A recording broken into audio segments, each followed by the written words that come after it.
to The Truth in This Art. I'm your host, Rob Lee. And today, I'm excited to be in conversation with my next guest, an exceptional artist who seamlessly merges technology, storytelling, and culture to create riveting narratives. She's a pioneer in the world of filmmaking and a vocal advocate for her Quechua heritage, a compelling figure whose groundbreaking work redefines the art scene, filmmaking, storytelling, and technology. My guest's film, La Lucha, will have its world premiere at the Black Star Film Festival in Philadelphia. Please welcome the incredible Violeta Ayala. Well, thank you for joining us for this podcast today. Appreciate you making the time. This is truly a privilege. You have a Wikipedia page. I don't have one. So right there, I feel like I've classed up the joint. But before we dive into the main topics, I want to give you the space. I think there's a lot of value in sharing, like, allowing the guests to say who they are, how they define themselves. I've had folks on who'll say, I'm an entrepreneur, and that's not what their bio says. They deem themselves as something else. So I'd like to give that space. And then I have some sub questions, but I at least want to start off there. Give us sort of the intro pitch. To begin with, I would like to pay my respect to the indigenous people in which land I'm standing on today. They were, are, and forever be the guardians of this land. My name is Violeta Ayala. I consider myself today a futurist, a weaver. I weave stories, I weave ideas, I weave mediums, I weave technology with narratives. I think that I'm also a film architect and, in a sense, narrative architect that is trying to go away from this idea that so small and colonized idea of what film is only 100 years old. It's so young as a medium. So I'm trying to, in a sense, break those stereotypes. And I believe that storytelling went for thousands and thousands and thousands of years. My people arrived here 22,000 years ago. So I think that the way that we pass the stories was through fabric, through the quipus that were destroyed, but like through many ways that happened. You know what I mean? So I think that today I see film a little bit as an evolving medium. Yeah.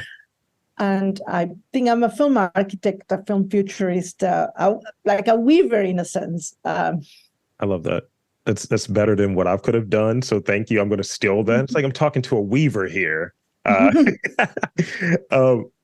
So stepping back a little bit, I always like to look at, like, what was that initial spark? Like the initial spark to, pursue creativity, to pursue art, to pursue like filmmaking, storytelling. What was like that spark for you, and specifically to explore like impactful themes in, documentary format? I always, since I was a little girl, I understood and I view the world in a very different way. I am on the spectrum, so I was always different. And I always knew that I was different, and so I knew that I couldn't ever have like a 9-to-5 job or those types of things, because I wouldn't succeed. Like, the school for me was really difficult in terms of, not on academic terms, but and not even on the social terms, but in the structural way of schooling. And when the teachers didn't want to explain you where this formula is coming from. And I went to school in Bolivia, and it's the same now in Australia, wherever, or in the US or in Paris or wherever my daughter goes to school, like wherever we are. So it's the same thing. It's a structure, and it's a very old way to understand the world. And education, I believe, it's not like knowing to read and write doesn't make you a better person, doesn't even make you a smarter person, to be brutally honest. I think education is bigger than those kind of walls. So since I was very little, I was really different. Yet on my reality, I never imagined, film wasn't on my reality. My grandfather was one of the founders of the Confederation of Indigenous Workers in Bolivia. Yeah.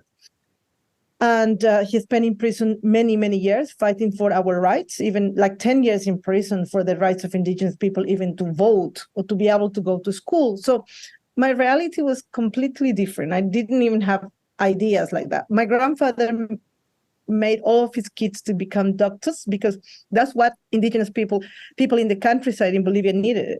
Like, because they didn't accept us in hospitals. It was difficult. So I come from a family of doctors in that way, right? Yeah. And my reality had nothing to do with film. Yet, I always loved art. And when I was young, I went my last year of high school for another things. Like my life is always a series of things. One of my uncles ended up being an ambassador for the European Union, and he was living in Belgium. So I spent 1 year in Belgium, going to the European Union school, a very like sophisticated private. I think Boris Johnson was in that school. So, but it had nothing to do with my reality again.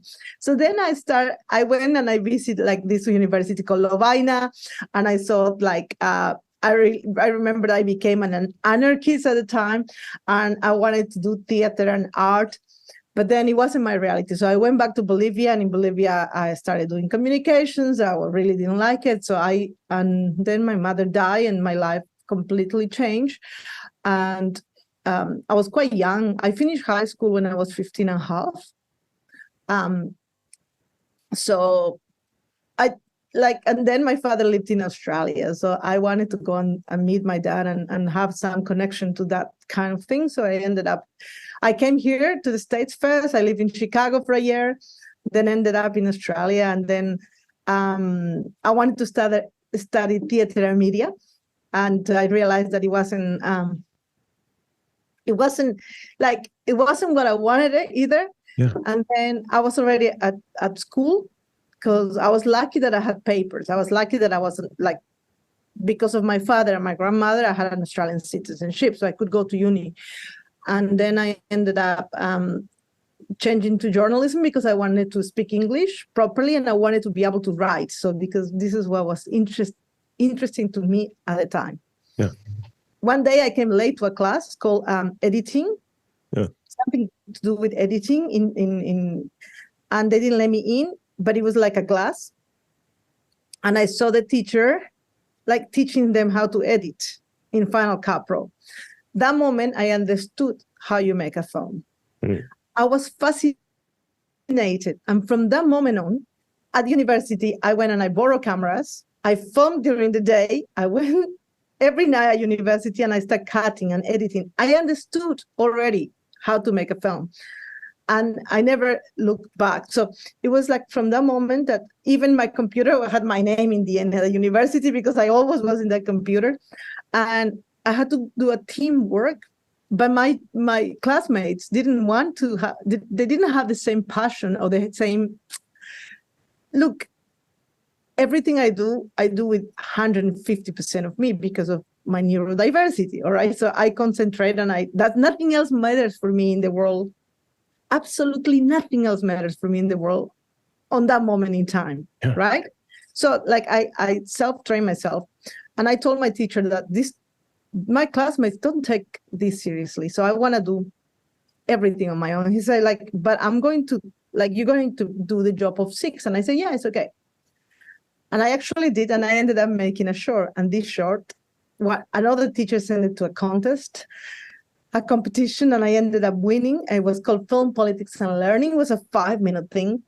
And it was shown in New York, London, and Sydney. And from then on, I was invited to go with a team to document them in Papua New Guinea. I didn't really like it. Then I was thinking about becoming a video journalist for a while. And as soon as I finished university, before I even finished university, I was in a theater troupe in Sydney, and I met a guy who worked at SBS. I was also working at SBS, like doing an internship. Yeah. And the next thing, we were on a plane to Mauritania to uncover an Australian oil company committing corruption, and that landed me a nomination for the Walkley Awards that I didn't win that year, but it was the first time. And I had my article published in the first page of the Sydney Morning Herald. So my father, a working class man, was so happy because I haven't even finished uni and already had this success in a way. Yeah. I never looked back. I was never afraid. I started asking for funding. So I said, I have nothing to lose. So I started writing up an application for the next thing I wanted to do. And I got it. I got $5,000 for research. Yeah. And we bought 2 flights, me and Dan Folshaw, my partner forever. And we were in our next flight in Mauritania and then to the Sahara. And then that happened almost 20 years ago. So 17 years ago, something like that. So my first film premiered in 2009, right? Yeah. So it's like a friend of mine said to another friend, but what happened to her doesn't happen to us. My first film was in Toronto. My first film went crazy. It was very controversial and it's called Stolen. And then I almost never looked back. Yeah. And I kept going and it's like I almost don't plan anything in my life. Well, I almost just go with the flow in a sense. And yeah.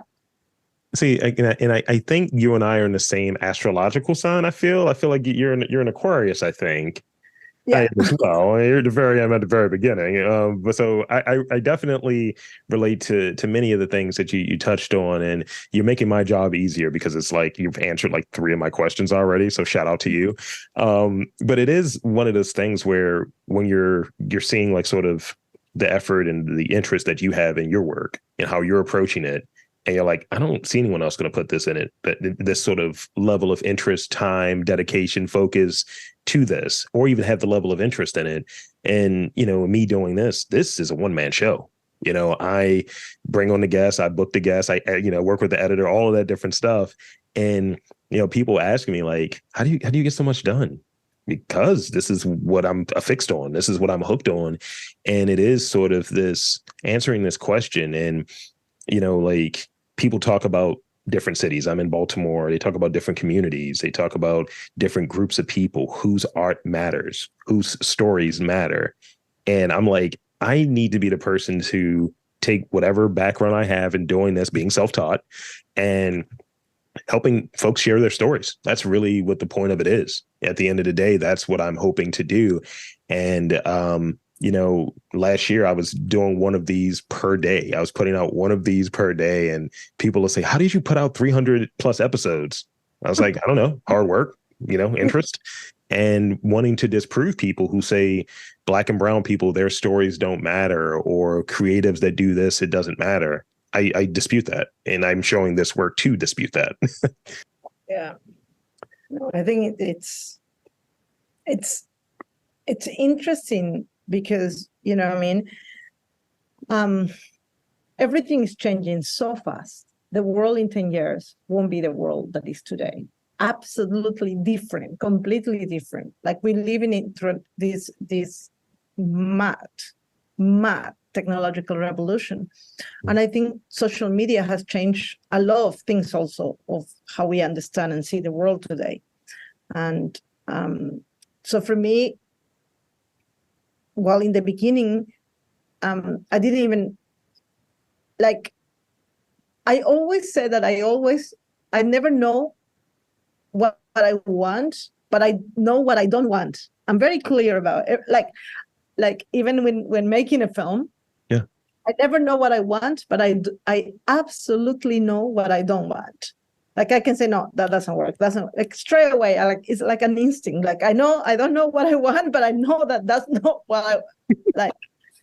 So, one story took me to the next story. Sometimes I was making 2 stories at the same time, and that's a very similar process happened for La Lucha.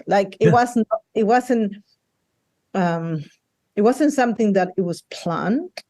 It wasn't something that I was planning to do. And I went and looked for funding and wrote a script. And had nothing to do with that. Like I was finishing another film that actually was much more planned. Probably Cocaine Prison is my more planned film because I wanted to make it, and I devised it a lot more.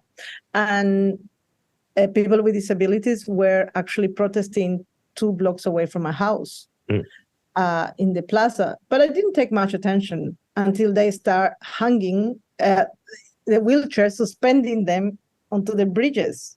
Yeah. And a friend of mine called me and said, you have to come. He promised them that he will bring me. And I went in and I took a picture with me and them and my daughter and put it on Facebook. And then a lot of people started contacting me. And then this filmmaker, colleague of mine, Jen Brea, that she kind of said, oh, if she was on a wheelchair at the time, and said laughingly, if I was in this situation, I'll be making a film about it. And she actually raised money to support them a little bit, like to support them. And we bought some wheelchairs. And the next thing is like they called me and they were like maybe 2 or 3 days later, they were in the highway and they heard that they will be putting back in tracks by the government, and they didn't want to. So they called me and they said, you have to come. And I remember Dan and Fernando and Andres driving in the middle of the night. And then me calling all of these activists and Maria Galindo and the ministers and saying that will be an embarrassment, blah, blah, blah. So then just one thing led to the other. The next thing we knew, we were walking with the protesters to La Paz. The next thing you knew is like you're camping in La Paz. The next thing you knew is like you're in the middle of this, and it's becoming more serious every day. Yeah. And the film is never ending, or like the story is never ending, and then the whole story is worth more than even the film in a sense for me. And and one thing led to the other, and then here we are 7 years later. We made a feature film. A year later, we made a short that was published by The Guardian that actually changed and helped them to get what people wanted. So it wasn't what they were asking, no? And so, it was. I think that what I said in La Lucha is that I was already there. I was already in a point in my career where I know how to follow characters. I knew how to. We had experience to do this in a sense. So I definitely want to we're going to talk about La Lucha a bit more, but definitely want to take a little bit of a step back and talk about sort of that intersection. I have this background, self-taught in podcasting and editing and all of that stuff, but also I'm like an IT person. Like I work in data daily, and people are like, that is a wild combination. And I'm looking at yours, which puts mine to shame. It's just like technologist, weaver, writer, filmmaker, artist, you're multi-hyphenate. And I find that very fascinating. In which ways, do you find them intersecting? And I think I got a sense of it earlier when you were touching on I know exactly what I want, but I know what I don't want. I felt that. I felt all of that. So how did those sort of multiple approaches and philosophies and sort of skill sets kind of combine to you building out a movie and maybe a framework? It may not be a set structure, but a framework. So I started to become curious maybe 5 to 6 years ago. And I started to become curious, but I wasn't very, very curious just yet. And then I started watching VR stuff, virtual reality, and I hated it. I thought this is really it's gimmicky in the beginning. That was my feeling for a while, until a friend of mine showed me Tilbrush. And Tilbrush is where you can paint and create a world. And the moment that happened, I said, write in this paper, please, in a little paper, write which computer I need, what headset I need. Because actually I had a grant. So Tribeca, a few years at the time, put together a group of filmmakers that they thought that they would be interested in this, and gave us a grant. And on those ones is these big guys that come from France. Actually, the bigger, they now have distribution company. They now have a like Acnoa Colonial and Amaury Lebert. So Yasmin El Ayat. So all of those techies came from this group. Okay, so we were in New York. We came actually to the outside of New York, upstate New York, and we had and I just had a baby. So 9 years ago, look, not even like 9 years ago. So I just had a baby. So I was in all this, and I wasn't so sure until one of my colleagues showed me that. And the moment that he showed me that, I said, because I had a grant, and I was about to give it back, my grant, because I'm like not interested in this. And then I said, no, I can do this. So I actually talked to a friend of mine that was a very good artist. I explained her she needed money, so we started it. And then we were going kind of slowly because I was doing so many things at the same time. And then 2020, I was back in Australia after being in Bolivia in 2019 and 2018. Bolivia was going through a very, very difficult political period. So I landed in Sydney, and then the fires were going in Sydney. So it was full of the year that Australia got burned. Yeah. And I was in the city center the day I arrived. And I had to run with my child because it was so scary because dust and was coming. And then COVID happened. I went to Sundance that year. They invited me to talk to, I was one of the guests of panelists about designing the future and all of these things about by the MacArthur Foundation. And then I came back, and that's it. I couldn't travel. I couldn't do anything. COVID hit. Australia closed its borders. You needed permission to travel out of Australia by the government, and I could get a permission, but not my daughter. So that's it. What I do now. And I was kind of... so I had Prison X. Luckily, I started that project. So I was at that point where what I do now? And actually, that kept my sanity. And because my life changed completely. Yeah. And a lot of perspectives of my own beliefs also changed after that Sundance, because we had a lot of issues with racism that year with Sabah Falayan and Asia Bundawi, my colleagues. And I started having this really I'm thinking, I don't want to keep trying to fix the system that is broken. I don't care. We have to build our own. So everything started to change on my own perspective. I did this DNA test, and I come from the oldest people that inhabit the Americas. I can trace back 22,000 years ago, from my grandmother's line, maternal grandmother's line, when they crossed the Bering Strait. We live in the north, and only 200 years we ran back, or 500 years we ran back to the south. So I started to put myself in a different position, and I had a lot. And for the first time in 15 years, I had time to think.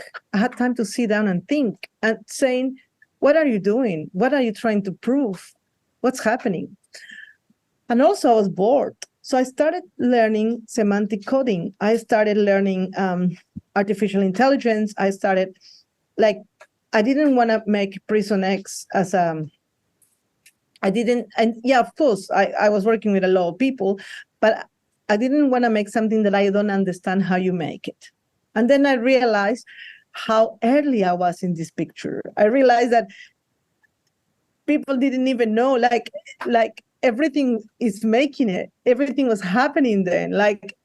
Even about crypto and Ethereum was happening. I really dived in. But I also learned to create characters, 3D characters out of nothing. I started making puppets myself and do 3D scanner, putting a body, make them walk. And I got very interested in animation.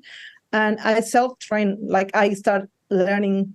So those 2 years of COVID were fundamental in what I'm doing today and how I understand the creation of image today. Then I realized that even like a film with a beginning, middle and end, I said, we are defining what is in the film, but we are not defining the form. This is still a colonialistic tool.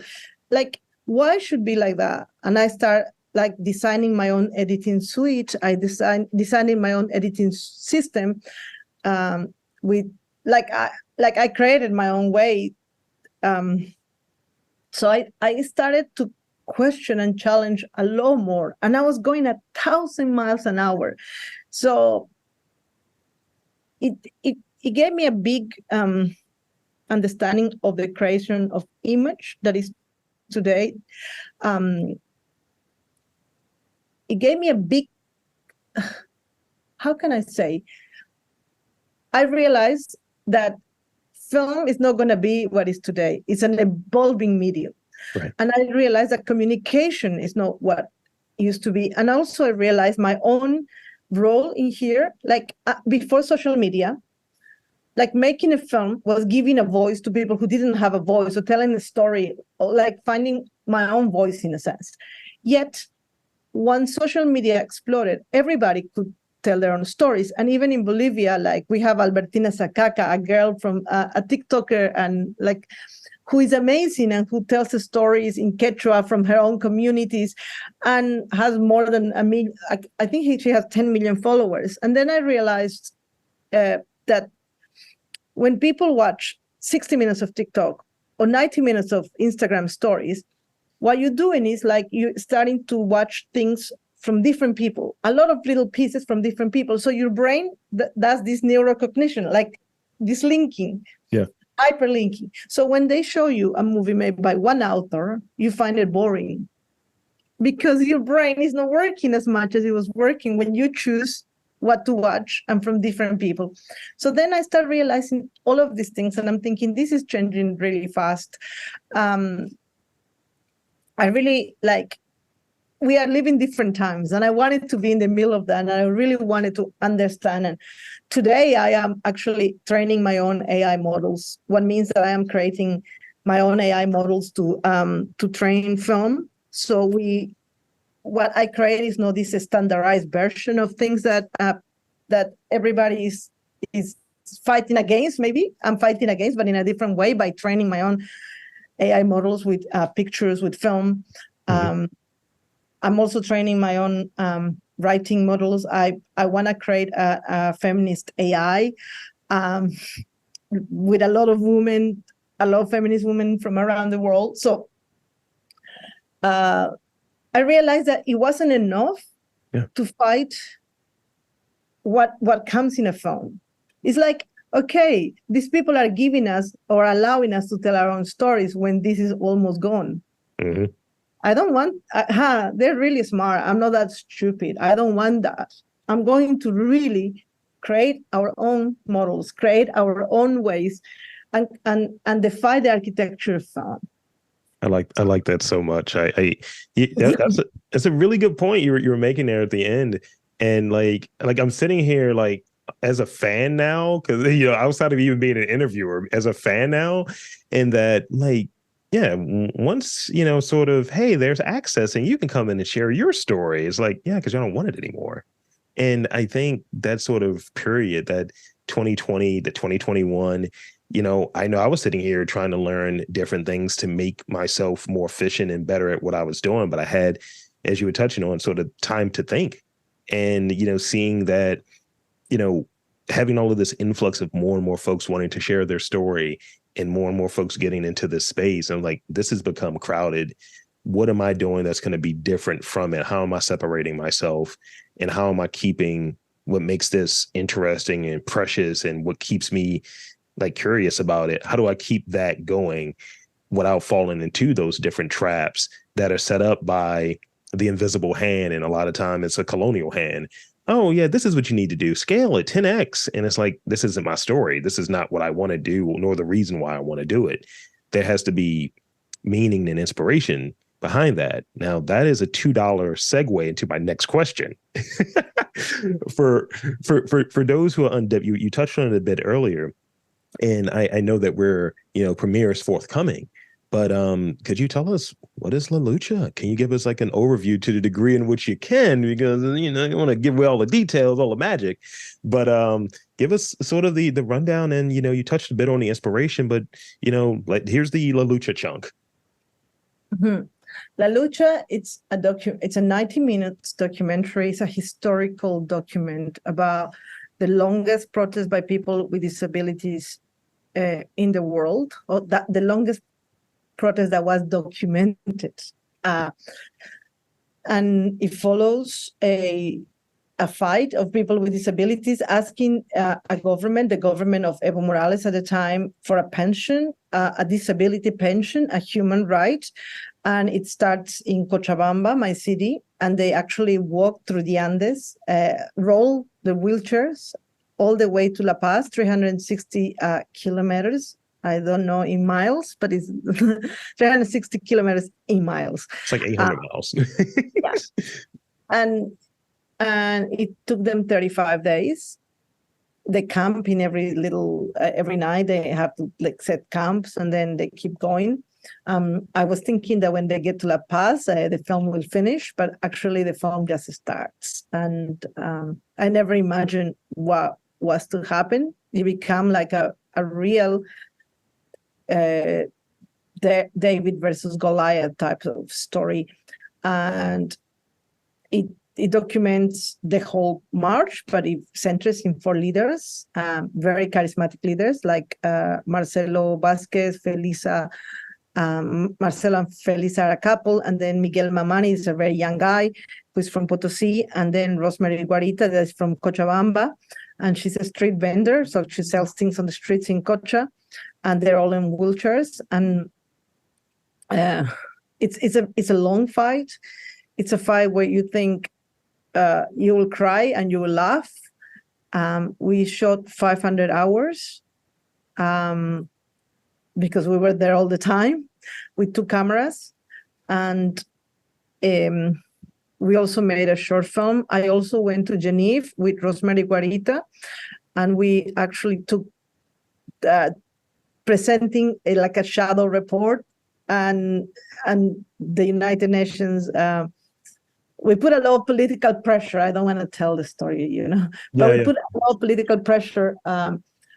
So a lot of things happen, and a lot of things change in Bolivia for people with disabilities, thanks to the fight of the activists and the protesters, and also our work. So I'm very proud of the film. I'm very proud of the fact that the film already has had, and it's beautiful. It's well crafted. It talks about. It doesn't have this yellow filter, and it's a film that does not speak about why you have a disability or why a character has a disability. That's beyond the point. Like it's a film that looks at this issue with a lot of dignity, and from the inside, and changes these paradigms, and also shows like that the intersectionality, you know what I mean?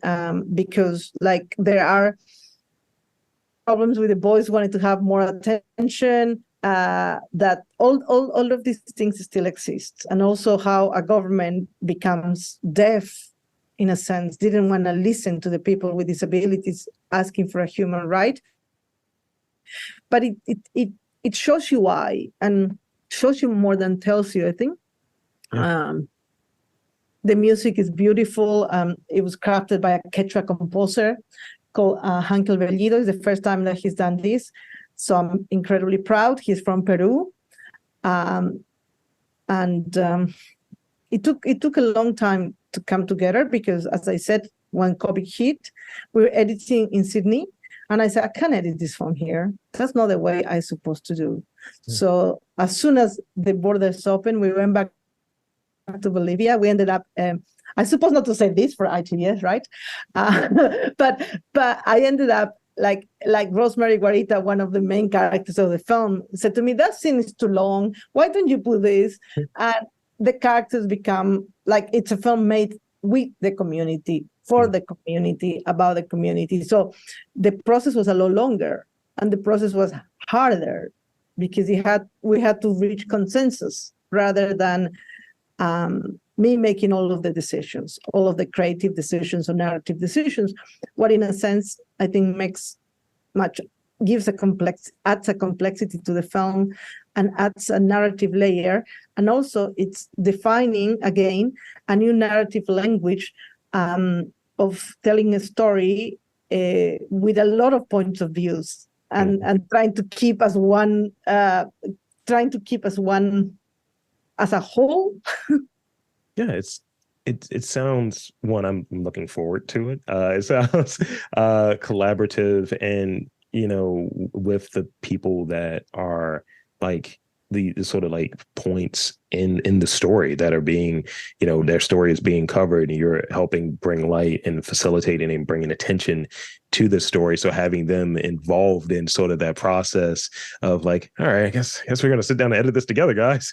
It's I think you're right. And it's like, no, this is the way. And I was doing an interview before we got started, and I was describing doing this long podcast as this is a collaborative project. This isn't me just saying, this is how I think, art works or creativity works and so on. I want to invite and encourage folks to share their ideas and their stories and, try to make it a dialogue versus this is what I think it is. I am a flawed person like anyone is. I have a perspective like anyone is. But I think keeping myself honest and being within the community and not like speaking for the community, I think that's really important. So I got two real questions left. And one is another of those $2 segues I talked about. Okay. What do you think the role of arts, that's filmmaking, that's documentary, it's all of it. What do you think that's the role that it plays in society? And like, what do you hope to contribute within that role? Like, some people say art's supposed to make people angry, art's supposed to inspire, art's supposed to inform. And I'm being very broad in art. What do you think the role of art plays in society, and how do you, want to contribute? Mm-hmm. For a very long time, I never wanted to call myself an artist because I thought artist was an word, and it was a very white supremacy word that was like, I don't want art that is inside four walls in a gallery, or like I had like a very strong aversion to this word. That has changed because I think that we can reappropriate and also grow, and for me, art that does not produce something, for me that's not art, that's a wank. I call it a rich people's wank. And because rich people don't even know how to wank, I don't know. It's a bit stupid. Yeah. I believe that each to their own in a sense, but for me, it has to move me. I have to remember, I have to feel something about it. It has to make me happy, sad, angry. It has to provoke an emotion, because if it doesn't, then what is the point? It needs to open my mind. It needs to question me. It needs to make me self-critical to what I'm seeing. And because everything is changing so fast, the creation of film is not going to be like it is today. Like, things will be rendered in real time. We're approaching that. We're already there at the beginning of that, really early on, but we're there. Like, we are actually at the beginning of this creation. So what will happen is that in documentary filmmaking, I think we're not discussing the things that we're supposed to be discussing, is what will be the difference. Okay, because you can create everything, you'll be able to render in real time. So what will be the role of documentary filmmaking and artificial intelligence? Would you be able to recreate things? And this is something that is fundamental for the future, because if you're supposed to be recording what's happening in real life, then we have to start thinking about a set of rules and regulations that we need to talk about it. And I don't want to put there will be documentaries and documentaries, and I hate to put boxes over anything. right? But I think even with news, how are we going to differentiate? Just a little case that happened.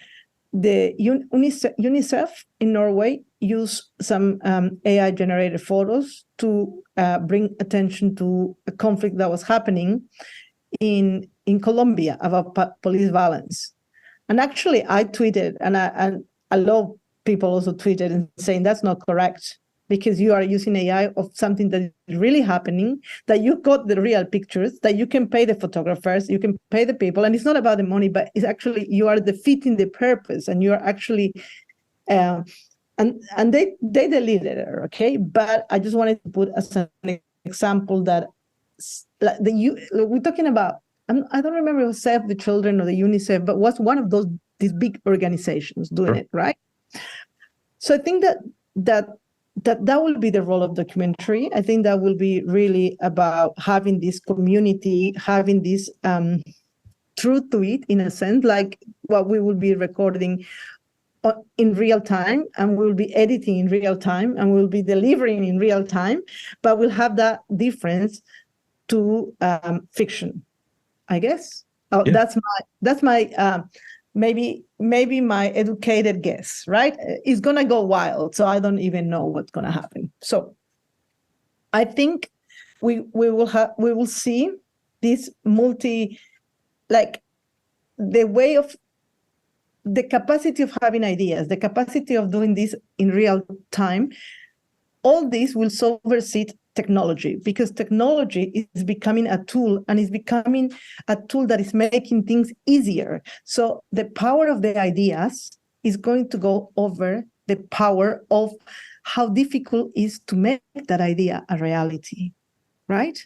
Yeah. And so this will be the big difference. So the people who have those ideas, the people will be able to express those ideas in a really fast way without having to have those very expensive tools and years of university and very expensive way of there is many gatekeepers, and those gatekeepers, in a sense, will disappear and will change. Look, a lot of things will change. What we face is a techno-authoritarianism, and the way that the standardization, if you think about it, Facebook is standardizing us, because you just have a square and you just can put the picture that you want, but in that square.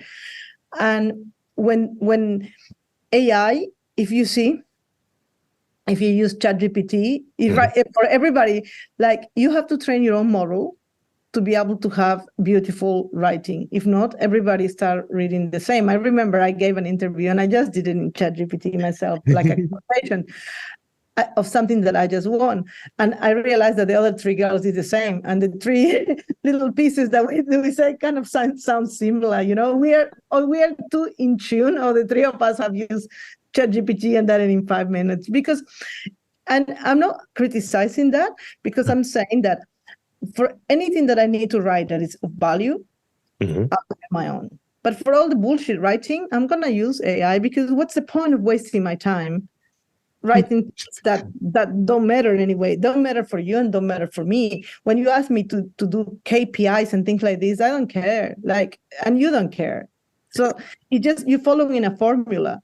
So I can use AI to put that formula in. But for things that matter, that you need to think, then you need to use your creativity. So it's going to free our time for a little while, free our time to spend in things that really matter, right? So this concept of art is also changing. The concept of how we create art is changing. The concept of how we're going to make movies is changing.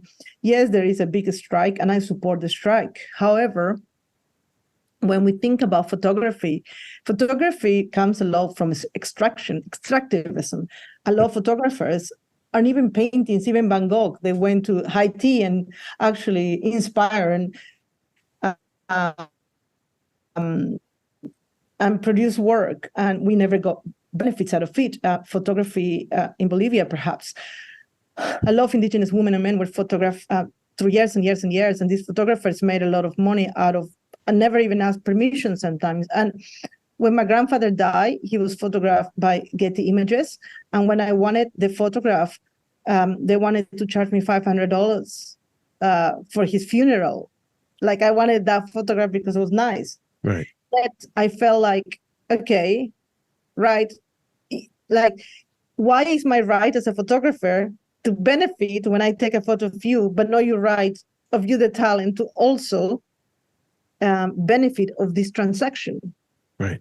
So I think that we are redefining all of these things. At the moment, there's not a winner. There's no one that is controlling artificial intelligence. As much as Sam Altman want to say that OpenAI is out there, Yeah. but competition is brutal and will become brutal by the day. So, and then we also have the independence. We can create our own networks today. I have the potential to create my network with my friends with my own system, because that's what semantic coding is giving me. We all can do that, and we can all define ways how we want this net. And the more that we understand this, the more that we'll benefit. Because if you think about it, Facebook, we create the content for them, right? Yeah. But they don't even pay us, so they don't even have to pay actors or anything. We create the content for them, and they even charge us to actually share our own content that we creating from them. Facebook, their system is not worth today. I can build a system like Facebook myself. What it's worth is the people that are inside the system, right? So I think in that sense, that's how I see the role of art. It's an evolving matter. It's a changing matter. I think that we can be so square and say art is this today, because it's going to be changing really, really fast. Thank you. And I love hearing things that I've been ranting about said to me by someone much more talented than me. So that's great. Thank you for saying all of the things I've been saying for the last 8 months. So that's really great. I want to move into these rapid fire questions real quick, and then we'll close out, because I want to still hammer across the point about Black Star Film Festival and La Lucha, all of that. But I want to hit you with these rapid fire questions, and then we'll wrap up. All right. So I like to tell people, and I always tell people, don't overthink these. They're ridiculous questions. They're goofy questions, but they're fun questions. If you could have one superpower, what would it be? The power of questioning. Okay. Now this is the next one. This is the next one. My understanding, and I did a film here and there, worked on it when I was a lot younger. It can be long hours, especially even doing podcasts, long hours. I always look for a comfort meal. What is that comfort meal for you? What food do you look for after a long, strenuous day, shooting, editing, anything of the sort? What meal do you like? Yeah, this is great. This makes me happy.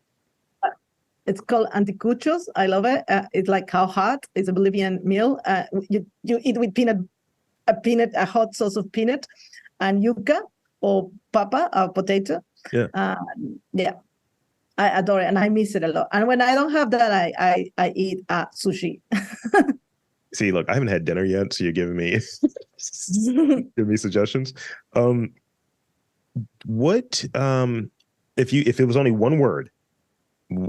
What's the word that you would use to describe your work, your body of work thus far? What is that one word? I definitely, the fight, you're definitely, you get people's attention, which I really dig. And that's been from, that initial film through now. That's what I'm seeing from doing this research and even having this conversation with you. Rebel. I love it. What is the word you would use for your work so far? Experimental. And this is the last one, and I might be remiss if I'm asking you this because I'm looking at your handle currently. Is there an animal that you relate to, like whether it be how they're depicted, personality? What's the animal? Jaguar. I'm the jaguaress, so I love jaguars. Yeah, I'm a yes, jaguar. You are. I love it. I'm an alligator. It's just, I don't know. I guess swampy, gets sticky. So I want to one, thank you for coming onto this podcast and chatting with me. This has been just a delight, and just a lot to learn from. I really just, like I said, I was hearing just stuff that just sounds so familiar, but definitely a different perspective in it. And I'm just looking forward. And from there, I want to also invite and encourage you to, in these final moments, to give that pitch. Tell us about like where folks can see the film, the debut, Black Star, all of that good stuff. In these final moments, the floor is yours. Okay, so La Lucha is going to premiere tomorrow. Not tomorrow, on Thursday night. It will be the world premiere in a cinema at the Black Star Film Festival. From there on, it's going to broadcast nationwide by PBS World's channel next year, and we're having a big outreach campaign that actually was funded after it's been shown. It's been disclosed that will be a Black Star Film Festival, and I think Black Star Film Festival, it is what a film festival in the future should be. I think it's this changing of paradigms again, that festivals are dying. Because for me, I wanted to premiere at Black Star for one big reason. And that reason is that I didn't want the middle-class white person going to see the film from an outsider's point of view and seen as objects of so apart from the people and the fight of the people. So I wanted to premiere in a festival that is so close home and it's tied in community, and it's also that has a programmer that is only programming for this festival, because what's happening in the world now, the same programmer that is 70 or 60 years old, sorry, I'm not an ageist, but the same person that's been doing this job for 50 years programs for 10, 20 festivals. So they're curators. They actually deciding what you watch, even when you actually make the effort to go to a film festival and you believe it's independent. This is being curated by the same people. So they are the gatekeepers of this industry, and they're all pretty much white and male. Like yes, they sometimes employ some other people, but this is because we've been fighting so hard saying that. So the programmer of Toronto is the programmer of New York City, is the programmer of was until a year ago, and is the programmer of all of these other festivals, the same as Sundance. So they are boring. I'm bored of the programming because I don't want to keep watching the same things over and over. And I also think this is the difference, why it makes me so happy to come something like Black Star when I have a programmer that I haven't even read her name ever before, that is so rooted in community, that it was built not by a corporation behind today, or by a celebrity, but by a woman that belongs to the people, like by Maori Caramel, that belongs to the people, and she worked hard her way to build what she's building. And these little pearls is what matters for tomorrow. Because like at the end of the day, white supremacy and the system wants us to be independent, wants us to be me. And you know why? That's killing us. And that's the past. We need community more than ever. And tomorrow, it doesn't matter. I'm going to die and I will be forgotten. What I don't want it to be forgotten, it's the way of my people, the way that my people think, the fights of my people, the way that we understand the world, the way that we see the world, the way that we speak Quechua and Aymara and all of these languages that we speak in Bolivia, the way that we understand each other and we build societies, and the way that here, like the African-American community and the amazing visual identity they forging and they forged and was always stolen by the white man and used as fashionable. But it doesn't have a heart. And this idea of a movie with a beginning, middle, and end is boring. It's boring, and you think that is what you like. It's because you're being fed that, but that's not true. So I want everybody, like, in a sense, yes, of course, I'm going to leave to decolonize myself. This is a journey. Of course, I was born colonized. And of course, I'm going to die fighting against it. However, I invite you to come and see La Lucha with an open heart and an open mind to see this journey and to follow this journey that is going to go bigger than just a film. Like the film will be a historical document that will be a tool for the people, yet a tool for the protesting, a tool for protesting, a tool for fighting the system and winning and beating the system. La Lucha is a tool. La Lucha will show you what you have to sacrifice, because that's what it matters. At the end of the day, doesn't matter who I am. But what it matters is the aguayos that I'm going to weave, the aguayos that my people weave. That's what it matters in the end. And I think this is what I think the Black Star Film Festival is a seed, is a pearl in these sinking oceans of film festivals today. I think everything that you're doing, all of this narrative that you're building and you're creating, all of this, because you're making films every day when you do a podcast, because you're creating narrative, not film, but a communication narrative, an experience. You are creating these experiences. That's what it matters. That you're using the tools that we have today to fight against a system that won't control you. And I think this is very, very important. Thank you. And there you have it, folks. I want to again thank the great Violeta Ayala for coming on to the podcast and sharing some time with me. And I'm Rob Lee, saying that there's art, culture, community in and around your neck of the woods. You've just got to look for it.